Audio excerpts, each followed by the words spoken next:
I woke up on my living room floor with sunlight burning through the blinds.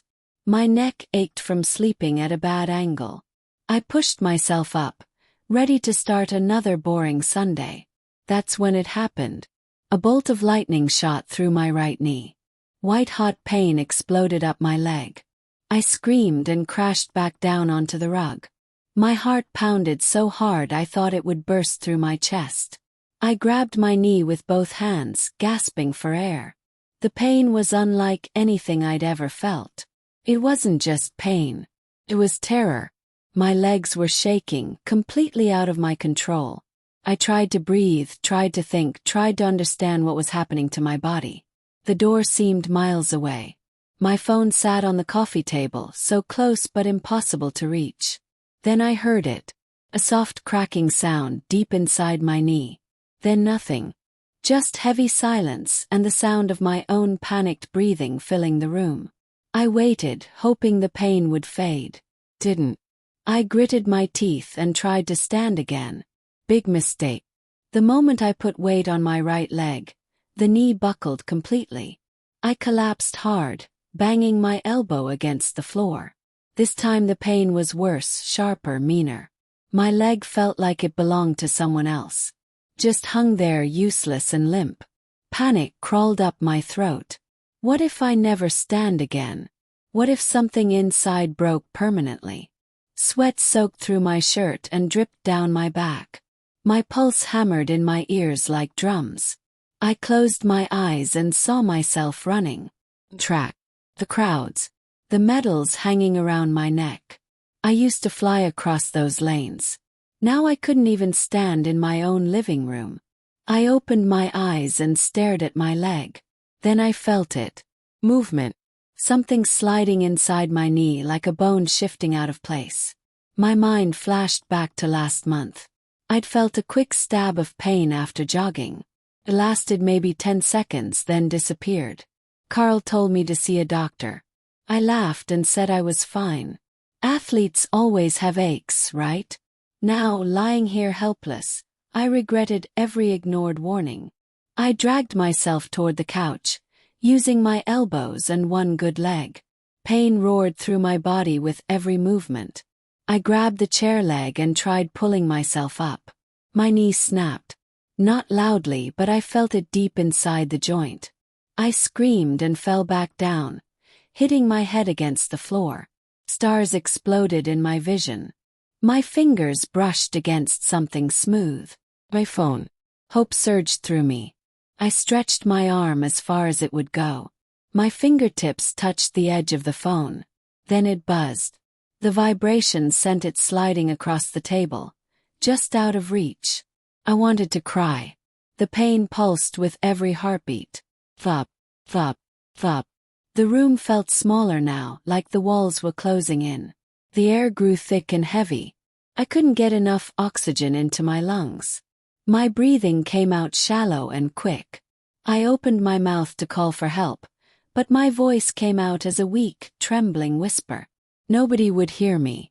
My neighbors were probably out enjoying their Sunday. If I passed out here, who would find me? How long would I lie here before someone noticed? The pain wasn't staying in my knee anymore. It climbed upward, spreading into my hip like fire crawling up dry wood. I squeezed my eyes shut and tried to focus on anything else. But there was only pain. Then I heard it. The front door rattled. Someone was outside. My heart leaped. I tried to scream but nothing came out except a broken gasp. A step. Heavy ones. Moving slowly across my porch. I saw a shadow through the frosted glass of my front door. Someone was right there. Right there. I opened my mouth and forced sound out. Help, I croaked. But my voice cracked and died in my throat. Too quiet. The footsteps stopped. Please hear me, I thought. Please. I tried again, louder this time, but the effort sent a sharp pain through my chest. The shadow shifted. Then the footsteps moved again. Away from the door. Fading. I was alone again. Completely alone. The fear hit me harder than the pain. I was trapped in my own house, unable to move, unable to call for help. Tears burned my eyes and spilled down my cheeks. I clutched my knee and sobbed. Then I heard it. A loud pop inside the joint. I screamed. And then, terrifyingly, I felt nothing. The pain vanished. Numbness spread through my leg like ice water. The pain switching to numbness was worse than the pain itself. At least pain meant my leg was still working. Numbness meant something was dying. I slapped my thigh hard. Nothing. I dug my nails into my skin until I saw red marks. Still nothing. Panic flooded my brain. Was this permanent? Would I ever feel my leg again? Images of wheelchairs and hospital beds flashed through my mind. I imagined never running again. Never walking normally. Never standing without help. Tears kept coming. I couldn't stop them. My whole body shook with sobs. I pressed my palms against my face and screamed into my hands. Why didn't I listen? Why didn't I go to the doctor when Carl told me to? Why did I always think I was invincible? The phone buzzed again. The sound made me jump. I looked up. Carl's name flashed on the screen. Hope exploded in my chest. Had to reach it. Had to answer. I dragged myself forward, inch by painful inch. My fingers finally wrapped around the phone. The moment I grabbed it, the pain came roaring back. Hit me like a truck. My vision went black at the edges. I thought I would pass out. I held the phone to my ear with shaking hands and hit answer. "Carl," I gasped. "Help me." My voice sounded strange, hollow. I tried to say more, tried to explain what was happening. But my fingers were too weak. The phone slipped. It fell from my hand and hit the floor. The call disconnected. I screamed in frustration, slamming my fists against the rug. Why couldn't I do anything right? Why was my own body betraying me like this? Then I felt it. Something warm spreading down my leg. I looked down. My knee was swelling fast. Bigger and bigger. The skin stretched tight like a balloon ready to burst. The warmth turned to heat. My leg was on fire. I stared at my knee in horror. Didn't even look like my knee anymore. It was huge, red, and swollen. The skin looked shiny and tight, ready to split open. I touched it gently. Heat radiated from it like a stove. My mind raced back to years ago.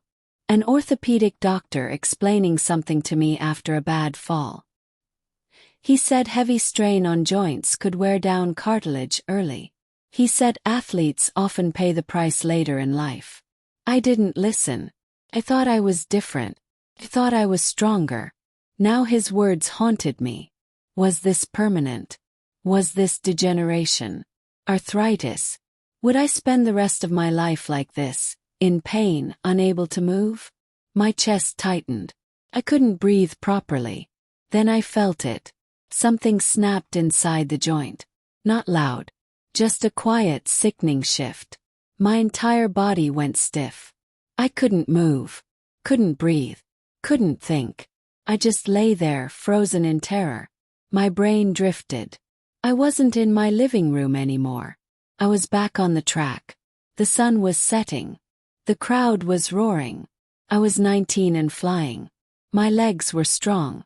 My body was perfect. Then I saw it. A fall. I'd pushed too hard on a turn and went down. My knee twisted badly. The pain was instant. A surgeon looked at my scans and shook his head. He said the injury would follow me. He said it would come back when I got older. I didn't believe him. I recovered in 6 weeks and went back to running. I never talked about it again. I pushed it out of my mind. But the body remembers. The body always remembers. My phone buzzed again, pulling me back to reality. Carl's name flashed on the screen. I grabbed it with both hands this time, holding it tight. "Help me," I whispered into the phone. This time he heard me. Carl's voice came through the speaker, panicked and breathless. "Mandy, what's wrong? Where are you?" I tried to explain, but the words came out jumbled and broken. "My knee.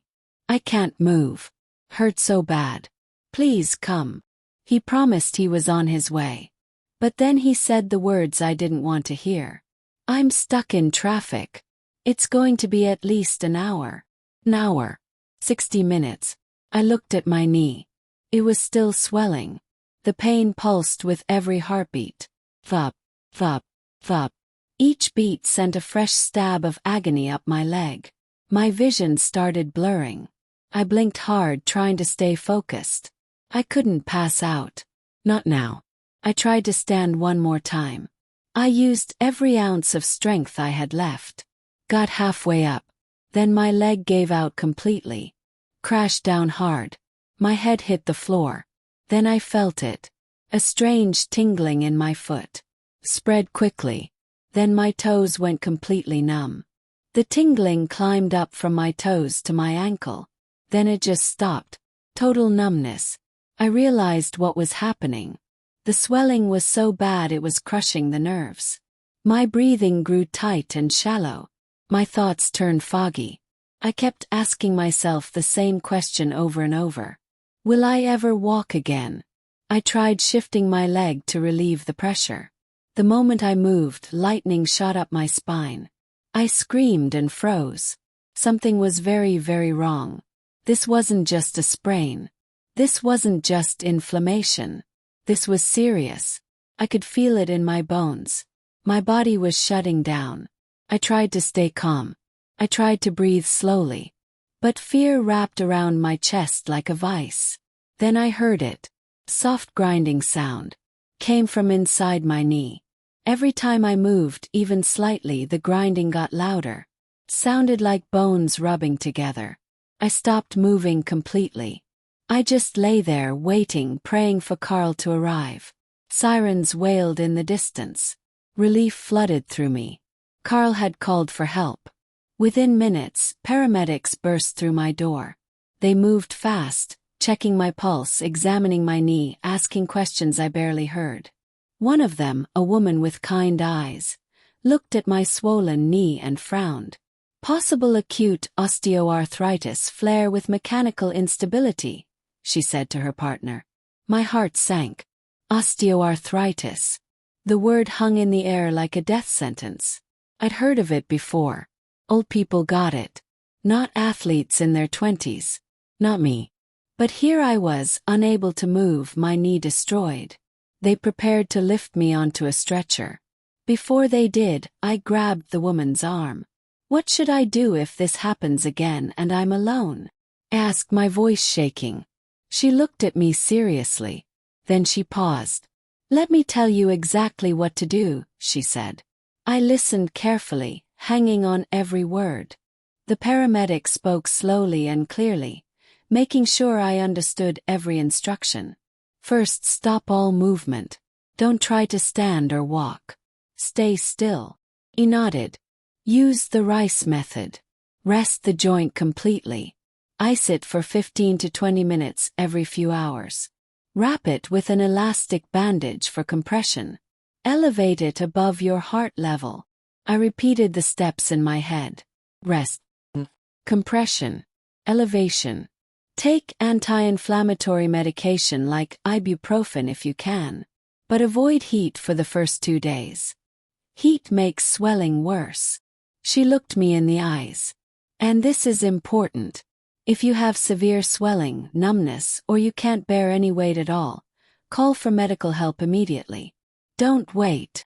I felt tears rolling down my cheeks. I'd never known any of this. If I had, maybe I could have helped myself sooner. Maybe I wouldn't have been so terrified. Can it be prevented? I asked quietly. She smiled gently. Yes. Let me explain. The paramedic continued as they lifted me onto the stretcher. Long-term prevention is key. First, maintain a healthy weight. Extra weight puts more pressure on your joints. I nodded, absorbing everything. Strengthen your quadriceps and core muscles. Strong muscles support the joints better. Do low-impact exercises like swimming, cycling, or walking. Avoid high-impact activities that stress the knees. She counted on her fingers. Eat a joint-friendly diet. Foods rich in omega-3 and antioxidants help reduce inflammation. Avoid repetitive strain. Wear proper footwear. Use orthotics if you need them. I felt hope stirring inside me. This wasn't the end. This was just information I didn't have before. Get early checkups if you feel joint pain. Don't ignore it like you did. And do physical therapy when needed. It works. I looked at Carl, who was holding my hand tightly. I squeezed back. Maybe I could fix this. Maybe I could prevent it from happening again. At the hospital, the doctor entered with news I didn't expect. The doctor studied my scans carefully. I held my breath, waiting for bad news. Then he smiled. Your knee isn't beyond repair. The cartilage isn't completely gone. Surgery is an option, but it's not the only one. My eyes went wide. With proper rehabilitation, lifestyle changes, and physical therapy, you won't just walk again. You may even run. Tears poured down my face. Not tears of pain this time. Tears of hope. I grabbed Carl's hand and held it tight. Maybe this is my comeback, I whispered. He smiled and kissed my forehead. The doctor explained the recovery plan. It would take months of hard work. Strengthening exercises. Diet changes. Regular checkups. But it was possible. I wasn't broken. I was reparable. Months later, I stood at the edge of a track field. My legs felt strong. My knee was stable. I took a deep breath and smiled. This wasn't the end of my story. It was a new beginning. I stepped forward, ready to run again. If you like more of this type of stories, please like and subscribe to MEDICORE Stories with Dr. Charles. Stay tuned for the next story.